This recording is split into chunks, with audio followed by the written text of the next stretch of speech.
আসসালামু আলাইকুম রহমতুল্লাহ। প্রিয় ভাইরা, জাকাতের মাধ্যমে দারিদ্র্য বিমোচনে কেমন কাজে আসে দেখেন।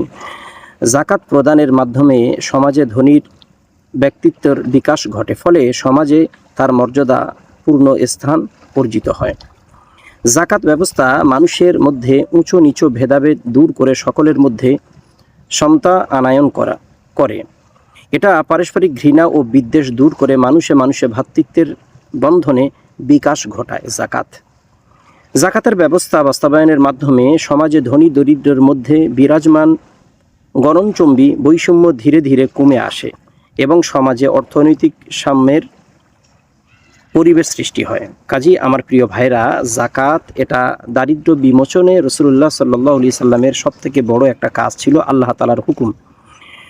তো জাকাত আমাদের উপরে যাদের ফরজ আছে, এটি আমাদের সম্পদ নয়, এটি গরিব দুঃখীর সম্পদ। গরিব দুঃখীর সম্পদ মনে করে জাকাতকে পূর্ণ প্রদান আমরা যেন করতে পারি। আল্লাহ তাআলা আমাদের সেই তৌফিক দান করুন। জাকাত দেওয়ার ক্ষেত্রে কোনো অহমিকা বা কোনো গর্ব, কোনো দাম্ভিকতা আমাদের মধ্যে না আসে, তাহলে আমরা এর থেকে কোনো উপকৃত আমরা পাবো না। যাদের হক তাদেরকেই আমরা বন্টন করব, এটি আল্লাহ তাআলার নির্দেশ।